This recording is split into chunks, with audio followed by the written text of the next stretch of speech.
So that's very gospel-y. And then you get this lovely moment here later, which is straight out of church. So the whole thing has a sort of grandeur. There's a grandeur in the desperation, and I think this is what Waters can do really, really well. I think by this stage, Roger Waters has developed a grand vision in keeping with the rather grand self-image that he has adopted at this point, and. The theatricality, I think he's moving in a slightly different way from that kind of David Bowie theatricality we'd had before, which was very sort of pop. And it's moving more in the direction of grand opera, certainly of Gilbert and Sullivan operetta. And of course, you know, that is a direction which he does end up following and attempting to write a serious opera later in his career. The final brick in the wall's overall construction was the creation of a film directed by Alan Parker and starring Boomtown Rats lead singer Bob Geldof. With the rest of Pink Floyd sidelined, the movie version of the stage show of the album was very much Roger Waters' attempt to crown his grand achievements. Yet the production was beset with problems, and Waters was unhappy with Parker's execution of the project. It left an appropriately sour taste on what had been a bittersweet masterpiece. The Wall had been a mammoth undertaking for Pink Floyd, and its success saw the group reassemble in 1982 to record The Final Cut. Without the influence and mediation of Bob Ezrin, and missing Rick Wright for the first time on a Pink Floyd record, Waters relentlessly persevered. Still influenced and obsessed by the injustice of war and the death of his father, the writer and bass player was inspired to address both the Falklands conflict and the arrival of Margaret Thatcher's Conservative government in creating a heavily political album, which ultimately would drive a permanent wedge between himself and the rest of the band.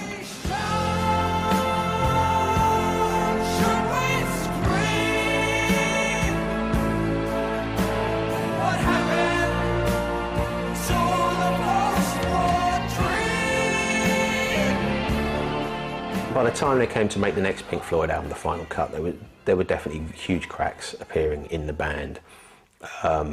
You know, the Final Cut always feels in some ways like the beginning of Roger Waters' solo career. There are many elements of it that you think you could be listening to a Roger Waters solo album. When the band came to record an album, which was originally going to be called Spare Bricks, made up of bits and pieces from The Wall, tracks that had been re-recorded for The Wall, tracks that had been excised from the original album, tracks that had been specially recorded for the film, they realised that it would just be a mishmash. It wouldn't match their normal quality, it wouldn't tell a story, and it would just look like scraping the barrel. So they decided instead to produce another proper album using some of the material that had been discarded from The Wall, some of the tunes for instance, but not actually using the material from the film. Waters obviously came up with this story based around what had happened since the film came out, around the Falklands War, around the political situation in Britain. There are lots of references to Thatcher, references to the Cold War, references to Israel, and clearly to the Falklands War. Gilmour, on the other hand, was quite opposed to reusing some of the discarded material from The Wall. He felt it had been discarded because of its quality not being sufficient, and therefore to reuse it was lowering the standard.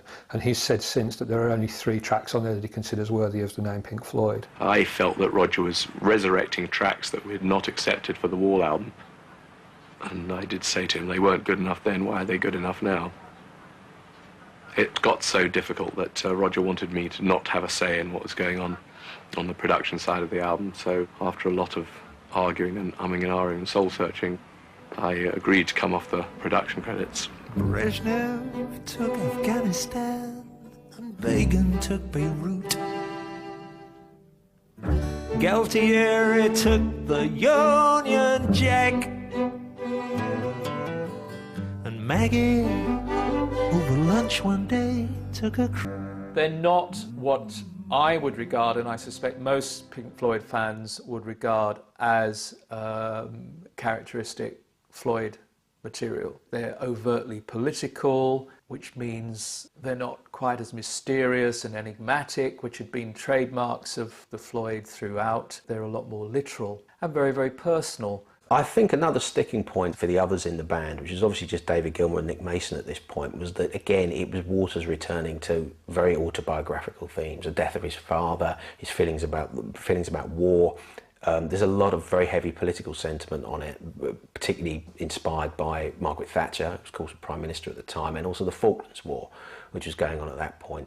I mean, Gilmour has always said that he didn't disagree with the sentiment, but he just felt that it was overdone on an album, that he wasn't convinced that the place for it was on a Pink Floyd album. The whole album speaks of a man who is only interested in one way, and one way of thinking, and that's his way. Waters has every right to say that. He's coming from he's got his own history. You know, if he wants to turn childhood hurt into an ongoing onslaught onto political leaders, then that's his right. He can do that. But I think to do it within the context of a band is very difficult. Ladies and gentlemen, please welcome Reagan and Haig, Mr. Bagan and friend, Mrs. Thatcher, the Paisley, Mr. Brezhnev and party, the ghost of McCarthy, and the politics of the final cut are not terribly subtle. This is bile-filled hatred a lot of the time. Politicians are simply corrupt warmongers, and they all need to be gathered up in a care home and eliminated. Now that's pretty extreme stuff, and you can see why Gilmour couldn't quite get behind something as extreme as that. It's an album that you feel like you're being hit over the head the whole time. There's some great stuff on it, but there is this sense of, just get out of my face just for a moment. And there's not a lot of that. It's a very relentless record. A damning reflection of the breakdown in communication on the final cut was the limited contribution from David Gilmour, only really having a significant role on the track Not Now John. Having provided a musical foil for Roger Waters' lyrics and concepts for so long, his lack of input was highly conspicuous. So fuck it all up, we've gotta get off the knees.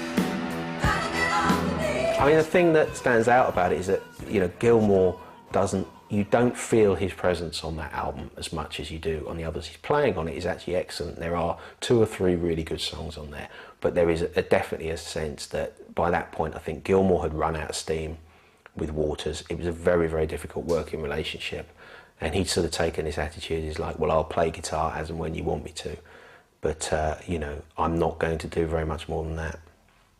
Perhaps it's telling that the only vocal he's got is on Not Now John. And, what does he say? Fuck all that, I think is the phrase. Well, you can read a myriad of things into that. I suspect fuck all that pretty much sums up his attitude to Roger Waters at this point. I think what's significant about Not Now John is you have a very extreme lyric, and it's sung not by Waters, but by Gilmour, who really, really lays into it. And I think that's it's indicative of how supportive Gilmour was trying to be. Gilmour always said he never wanted to stop Roger Waters expressing what he needed to express, and in fact he was always trying to help him express what he wanted to express, and that's never more clear than on Not Now John. One was put in mind really of when John Lennon wanted to record Ballad of John and Yoko and asked Paul McCartney to help him out, and off they went and they did it. I think that's the difference between the two characters. You can't imagine Lennon doing the same for McCartney in the same way you can't really imagine Waters doing the same for Gilmour. I think Gilmour hates this set of songs, but again, he's got nothing better to offer. So when Roger Waters calls his bluff and says, well, if you hate this album so much, I tell you what, we won't call it a Pink Floyd album, we'll call it a Roger Waters album. Gilmour says, oh, no, you don't. So, he's in a slightly difficult position here. It's sort of put up or shut up time. It was dreadful, really. It was dreadful. It's not the way a band should make records, and I think we all thought that. Roger certainly thought it because he left the band shortly afterwards. The final cut was released to the public in March 1983. and despite its different sound and dark political edge, the album went to #1 in the UK charts, something both Dark Side of the Moon and The Wall had failed to achieve. It received mixed reviews from critics, while Not Now John was released as an edited single and accompanied by a short promotional film featuring 4 of the album tracks. But by then, the rift in Pink Floyd had reached insurmountable proportions, and no supporting tour was scheduled. The final cut, as it turned out, was the final straw. David Gilmour, anticipating a future without Roger Waters, recorded his second solo album, About Face, released in 1984. By the time Gilmour recorded About Face, his 1984 solo album, it's safe to assume that he realised his partnership with Waters was effectively over. And it seems to be him putting a toe in the water to see whether he can forge a solo career separate to Pink Floyd. The album is more heavily promoted, there are singles from it, there are singles on picture disc and 12-inch singles and all the usual paraphernalia about somebody making a career out of their album. Unfortunately for Gilmour, his tour to support the album wasn't a great success. His third British concert in Birmingham had an audience of about 200, but it looks as though he had a stab at a solo career and realised he was never going to be able to emulate what he'd been able to do under the Pink Floyd banner. While Gilmour was trying to reinvent himself as a solo artist, Roger Waters recorded and released his own solo effort, The Pros and Cons of Hitchhiking. Having been discarded in favour of The Wall several years earlier, the album continued Waters' theatrical conceptual style, although a supporting tour in which he recruited Eric Clapton as part of his backing band somewhat backfired when Clapton began to get more appreciation than Waters during some of the shows. The Salvation Army band played, and the children drank the lemonade. Alongside About Face, Gilmour also kept his hand in the wider music scene. Having discovered Kate Bush back in 1976, he maintained his interest in working with new acts by producing English folk rock band The Dream Academy, featuring Nick Laird-Clowes. He also provided backing or guest session work for a host of other artists, such as Grace Jones, Pete Townsend and Supertramp. Supertramp were making our first album after Roger Hodgson had left, and we were making something really strong and solid. And the album turned out to be called Brother Where You Bound. And we had this long 20-minute track. It had solos from this and solos from that and different passages, and then there was one 2 or 3 minute slot that we'd reserved for a guitar solo. And we tried, I think we tried a couple of guitarists, but it was there just waiting, and we were sitting around one night and we said, I think it was, somebody said, what we really need is like a Pink Floyd type, Dave Gilmour type solo. Now, who can do a Dave Gilmour type solo? And everyone was sort of going, well, and I think it was me. I said, how about Dave Gilmour to do a Dave Gilmour type solo? Good idea, John. So we called him up, and he said, yeah. And he came to Rick's house and studio. He just seemed to be very happy to be playing with us, and happy to get his sound and everything. He set up in the studio with his footboard and box of tricks or whatever, and plugged it in, tuned up, and there was the Dave Gilmour sound. All we had to do was just record it. I don't think it's just a question that Dave Gilmour was a musician's musician in his discovering Kate Bush and producing the Dream Academy and hanging out and supporting Pete Townsend and appearing on a Wings album. I don't think it's just that. I think that at his heart, Dave Gilmour is a sideman. He's a supporting player. He likes to be around and helping people make good work. That's part of his personality, and that's part of his reason for making music. That's not what Roger Waters does. Roger Waters is a megalomaniac artist. There's only one important thing about what Roger Waters does, and it's what he does. It's him. It's a complete expression of him.